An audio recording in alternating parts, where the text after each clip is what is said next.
জাতীয় নাগরিক কমিটি কিংবা বৈষম্যবিরোধী ছাত্র একটা সময়ের প্রয়োজনে একটা জুলাই বিপ্লবের একটা প্ল্যাটফর্ম তৈরি হয়েছে।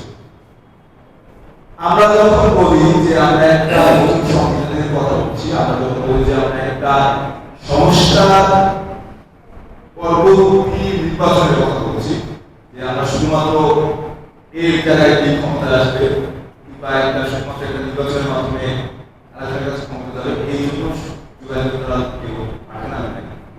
তখন অনেকে বলেন যে না, এটা তো শেষ মধ্যে একটা ইলেকশন করে দেওয়া এখানে যারা জুলাই যোদ্ধারা অবস্থা আছে, যারা রাজপথে আপনারা একটু বলেন যে আপনারা কিছু এই জন্য ছিলেন যে চাঁদাবাজির যে মানুষগুলো সে মানুষগুলো যেতে হবে, আপনারা কি এই জন্য ছিলেন যে একজন হচ্ছে সর্বময় ক্ষমতার অধিকারী প্রধানমন্ত্রী ছিল আর একজন হচ্ছে একই রকম ক্ষমতা নিয়ে প্রধানমন্ত্রী যা হচ্ছে তাই করবে? আপনারা কি এইরকম এই জন্য মাঠে নেমেছিলেন যে শুধুমাত্র হচ্ছে একটা নির্বাচনের পরে শুধুমাত্র এর জায়গায় গিয়ে সে হাট দখল মাঠ দখল জমি দখল দিতে করবে? না, আমরা প্রত্যেকে একটা বিশাল স্বপ্ন নিয়ে মাঠে নেমেছি। আমরা এক স্বৈরাচারের জায়গায় আরেকজনকে স্বৈরাচার করার সুযোগ দেব না। আমাদের বাংলাদেশ স্পষ্ট,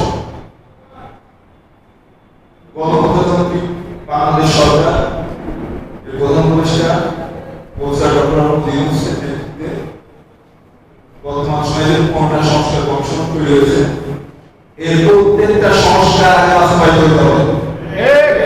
এই সংস্কার প্রস্তাবের বাস্তবায়ন বাদে যদি কেউ চিন্তা করে যে আবারও সেই কাজটার মতো পারদর্শী কত করবে, যদি কেউ চিন্তা করে না আবার এখানে সে সংগ্রাম করে রাজা বাচ্চা হবে, আমরা সেটা হইতে দেব না।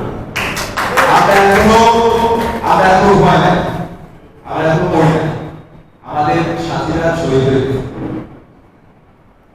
এখন সংস্কার আছে কেন গুরুত্বপূর্ণ একটু আপনাদের বলবো।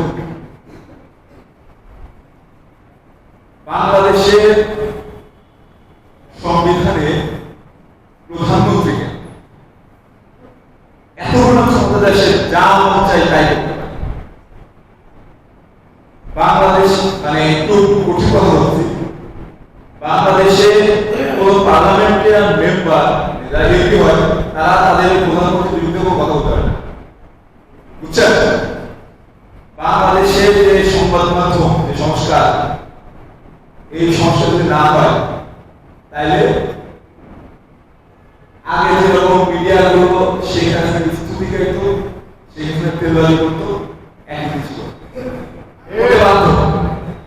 পুলিশকে যেভাবে আওয়ামী ব্যবহার করছে একই রকমের কর্মসূচি ব্যবহার করে, বিচার বিভাগ কোর্ট যেভাবে আগে আওয়ামী ব্যবহার করছে ঠিক একই ব্যবহার।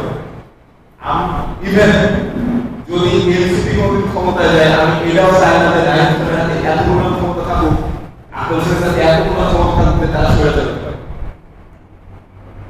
এই সিস্টেমকে বদলাতেই হবে, এই সিস্টেমকে বদলাতেই হবে। এই জন্য আমরা প্রত্যেকে মানুষকে সচেতন করতে হবে, ঘরে ঘরে যে এটা বোঝাতে হবে যে কেন নির্বাচনের আগে পূর্ণাঙ্গ সংস্কার জরুরি। অনেক কঠিন কথা বললাম হয়তো, তবে এটা একটু মানে আমরা সবসময় বলতে আমাদের জুলাই এখন শেষ হয় নাই। আমাদের যে স্বপ্ন, এই স্বপ্ন ততক্ষণ পর্যন্ত সফল হবে না যতক্ষণ পর্যন্ত পূর্ণাঙ্গ সংস্কারের বাস্তবায়ন হবে। আমি